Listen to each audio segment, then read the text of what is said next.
Playable ads, 5 things that we found out the hard way so you don't have to. I have the pleasure to invite Tim from Wooga on stage, so a big round of applause for him. Hello. Hello, my name's Tim Shepard. I'm from Wooga.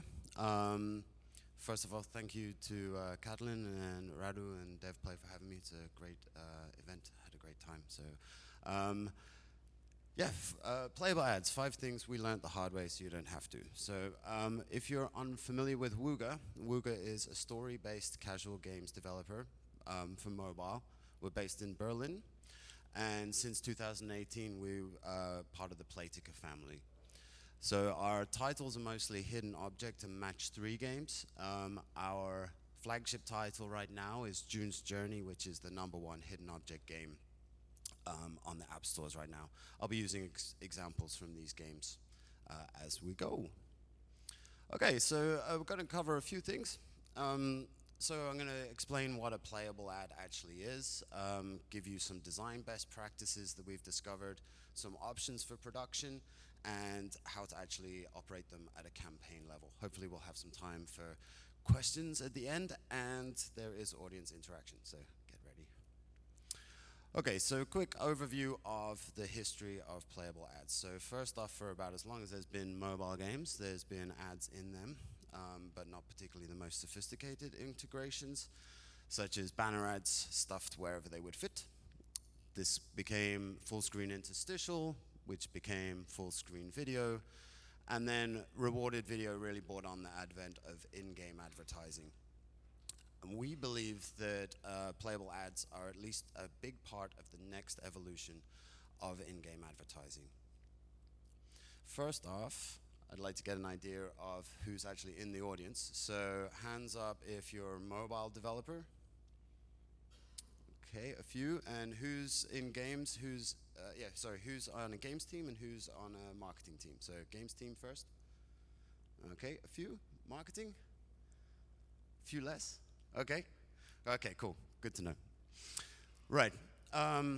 Lesson #1. It's going to be super easy. Playable ads are just mini games. We make games. It's going to be super easy, right? Our finding is not. It's a little bit more difficult than we anticipated, and there was quite a lot more going on that we didn't know about. So why is that? So first off, there's a few people have different ideas of what should actually be in a playable ad. So some people believe it should be a vertical slice, show off each different part of different gameplay pillars. Some people believe it should be the first-time user experience. Some believe it should be a more cherry-picked ad, so just all the big explodey shiny parts.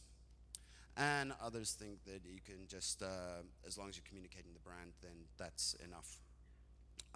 That's a lot. And some thoughts are that you should try and communicate all of those things. We think that if at a minimum, if you should try and focus on these things to communicate. So the overall artistic design of the game, the core gameplay, your brand, and the UX of the game. So whichever approach you take, then those are the things that you should want to be looking at communicating. I'll go into how you can communicate those things well in a second. And why playable ads are so interesting, I think, is that they're really the first data-driven creative. So if we look at historically what a video ad data might look like, it's something like this. You know that you've loaded so many ads, so many people have seen your ad. At the end, so many people clicked on them, and then at the end, there's a bunch of metrics that you can interpret to decide whether or not that ad was a success. But in the middle is kind of a black box. Something happens, you don't know what. If it was successful, you don't know why, and if it wasn't, you don't know where you lost people. With data-driven creatives, we can put in analytics for every step of the creative, right? So playable ad data kind of looks like this now. So for every interaction in the playable ad, so 1, 2, 3, 4, n, however many you have, up to completion rate, I can see exactly how my players or viewers are engaging with every step of the ad. And this is great to identify any problem areas in the creative. So, such as if I see a big drop off in engagement at a particular stage, I know that it's not that my ad's not that it's not interesting, but maybe it's broken. And like I would review analytics for my first time flow, I can also do that for ads now, and that's what's pretty exciting, I think, when it comes to creative optimization. We've really opened up all the opened up sorry, I've lost my words. We can see what's going on, is what I'm trying to say. Okay, so I'll revisit this kind of chart quite a lot. I'm going to cook it down to 3 core metrics. So first off is start. So you've put a playable ad in front of people. How many people actually understood it was playable and started playing? Completion, how many of those people who started playing, how many completed it? And click-through rate, how many people actually hit that install button? Then finally, the big important part of the playable ad DNA is that it is technical, and they are very small. So they are have to be less than 1 meg in size a lot of the time. They're written in web languages. You have to support inline assets, emirate support, different compression options. And if you're anything like me, when you first learn those things as a non-technical person, you might be a bit surprised and a bit lost. But it's worth highlighting now because it is software, and if you're going to be producing them at any level, you're going to have to be familiar with some of these terms. So get comfortable with that. Okay, assumption number 2, people are going to love playable ads. What we found out, they need convincing. It's new, it's unusual, and people need to get familiar with them, and we need to help them understand what this is. So we're going through some design best practices, how you can move people through this chart here. But first off, give you the choice of what you'd like to focus on. Who would like to hear more about the design aspects, design best practices, and who would like to hear more about production? So hands up for design. Quite a few. More of production? A couple. We'll touch on both, but I think designers want it. So, okay, we'll move on. Okay. Cool, so start. We would consider 50 to 90% of people having the first interaction as acceptable, as an acceptable benchmark. That might sound quite low, but let's at the 50% end. But let's explore why that might be. Playable ads are, as I said, they're a new format. So, clicker, spoiler. When we put a playable ad in front of people, maybe we've made quite a lot of assumptions about how familiar they're going to be with the game we're about to present them. The fact of the matter is that they have zero context of what the playable is, what the game is, that it's even interactable. And most people coming into your playable ad are going to look like this. Like, what the hell do I do? There's the attention level. If it's a rewarded ad placement, a lot of people will click, I want my double coins, and then just go and make a cup of tea. So, they might not even be aware that they're about to be asked to do something. And trust.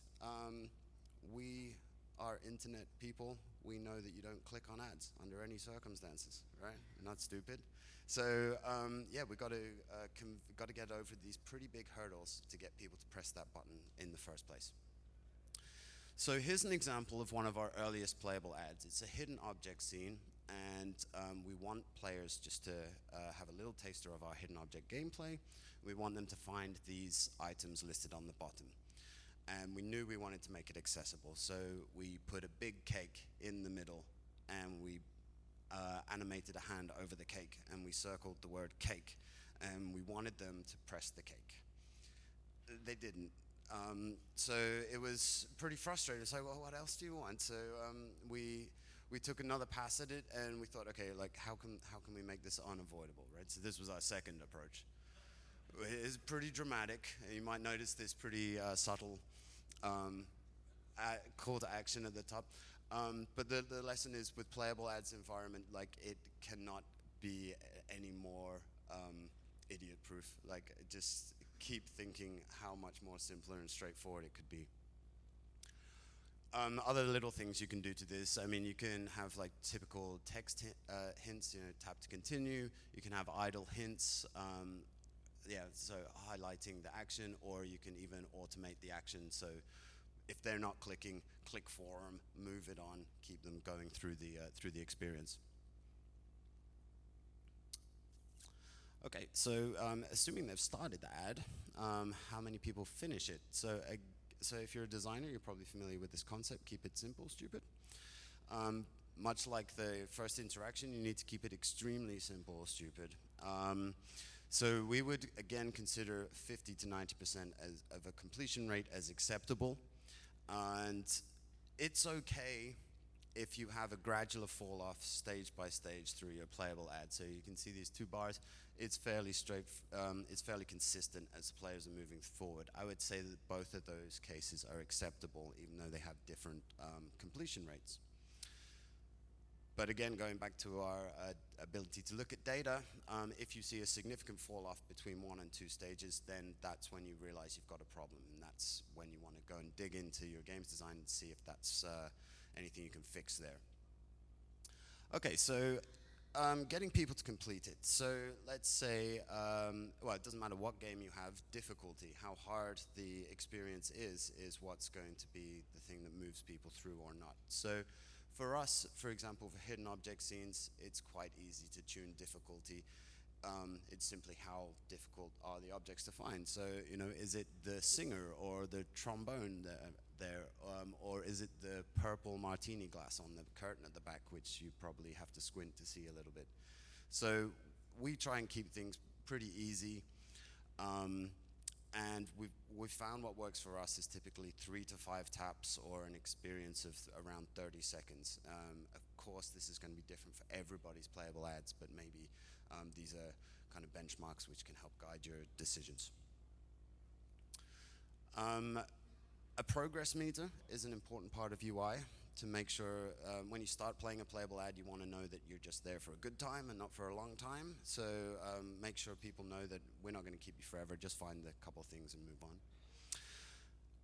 And being you might want to even think about simplifying some of your mechanics or UI. So here you can see we've just completely removed text and just asked people to find shapes. So don't be afraid to think outside the box mechanics-wise. Okay. And your wow moment. So at some point, hopefully in your game, something pretty exciting happens or significant. In a hidden object game, in June's Journey, it's when players find a clue which will help them solve a mystery or move them forward through the story. And this is what we consider an example of our wow moment. So if I know I want to end on this finale, then I will start with my wow moment and work backwards, knowing I've got 3 to 5 taps to get there. So as a design principle, I'd say start at the end, work backwards. Click-through rates, how many people are actually pressing the install button? This can be similar to video, or it can actually be quite a lot higher than video. Video, we would say, be fine with anything from like 3 to 5, but up with playable ads can be up to 20, which is pretty huge as long as people get there. So some simple things you can do for this: just always have the game's logo, always have an install button throughout the entire experience, and put some extra effort into the end card to make sure it pops and it's interesting, and make sure that the aesthetic leads the player nicely to the App Store so they're not lost once they've actually clicked it. Something to be said about game mechanics overall. So our original assumption was we're making hidden object playable ads for hidden object games. They will contain hidden object gameplay. There's some suggestion that that's not actually true, and that just branded experiences might also work pretty effectively as well. So, for example, does anyone know what game this is from? Anyone know it? Hustle Castle? No. This is an ad for Homescapes, which is a really lovely, serene match 3 game with almost no torture game mechanics in it. But I wanted to use this as an example. This is pretty popular just in video trends as well, to do something that's not necessarily associated with the gameplay, to get people interested in the game. So some examples here that are a little less horrific. As Candy Crush have been expanding with playables where you just simply have to swipe to catch falling candies, or Toon Blast, where you have this pretty fun 3D Rubik's Cube that explodes. Now those are not game mechanics in those games, but it's a fun branded experience to get me engaged and maybe download it. This is, excuse me, sorry. This is more popular with non-gaming brands, so they've gamified just small mini games with their brand logos.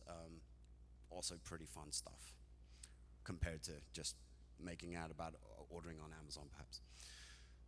Just want to touch on some worst practices. As with any new ad format, there's always some opportunity for maybe some deviousness, but so here's an example of an end card where the player is presented with two options. Do you want to play again, or do you want to exit back to where you want to go, where you were before?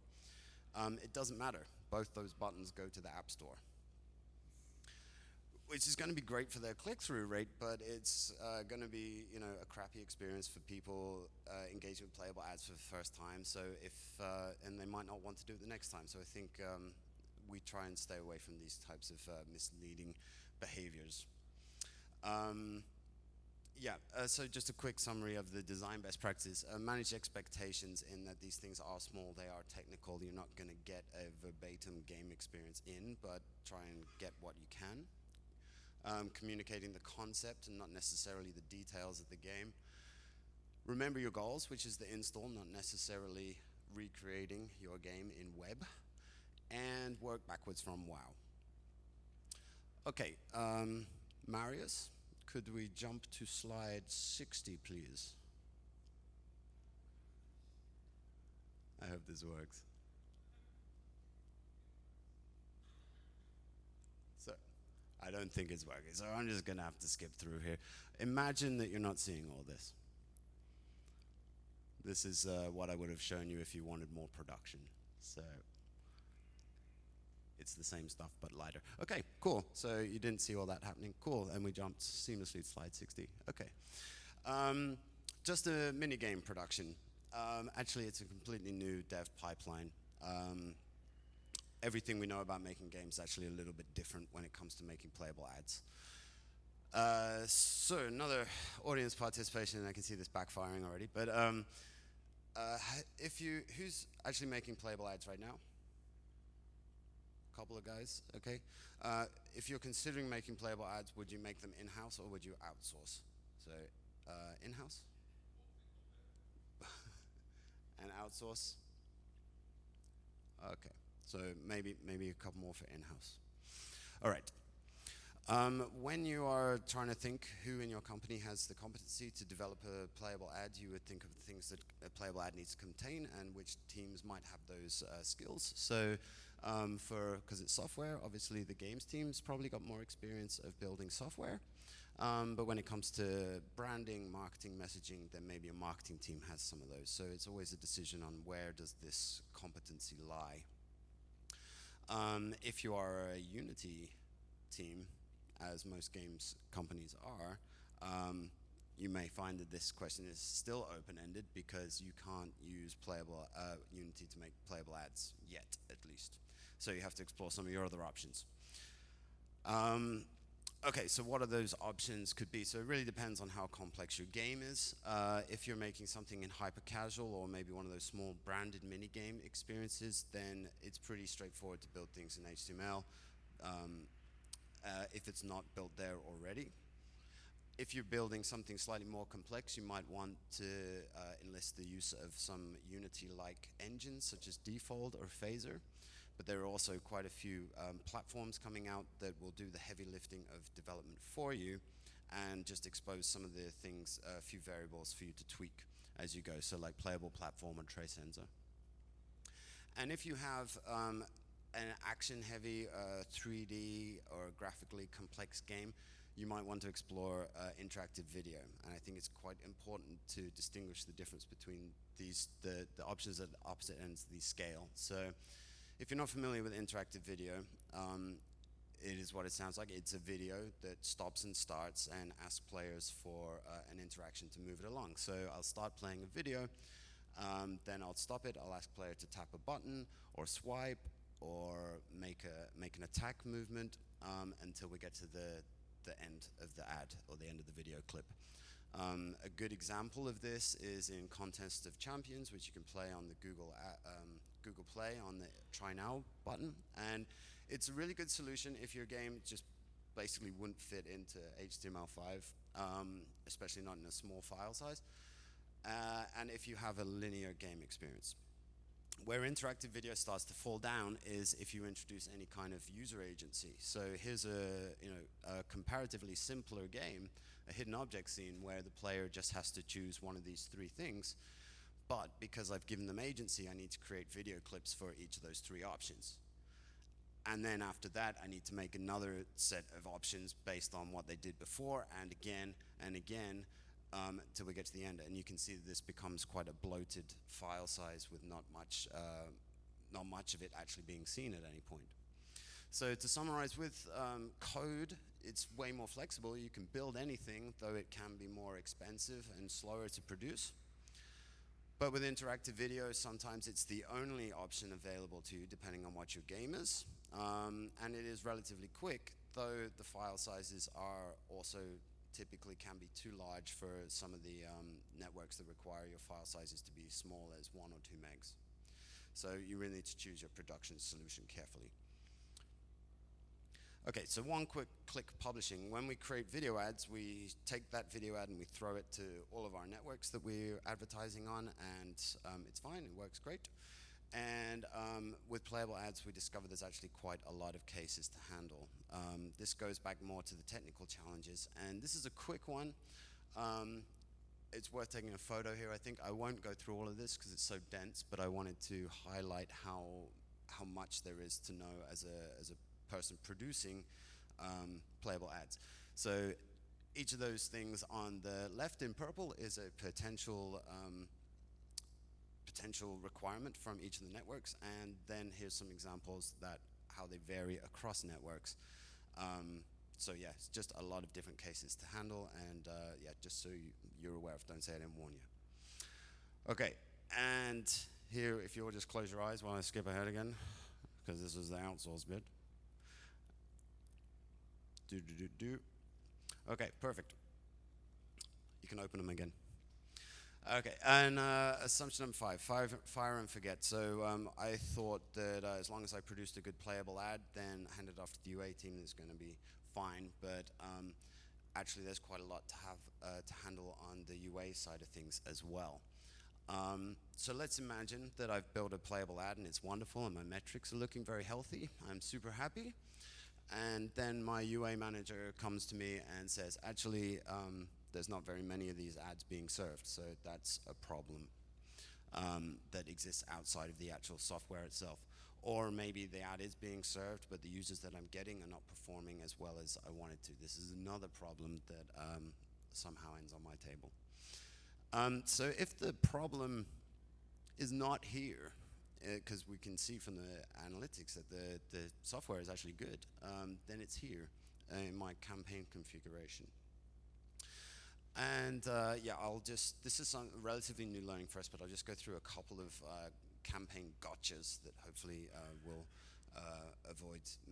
allow you to avoid some of the same traps. So, so one of the common things this happens with video ads as well is that our newest or shiniest video ads are not outperforming the older ones.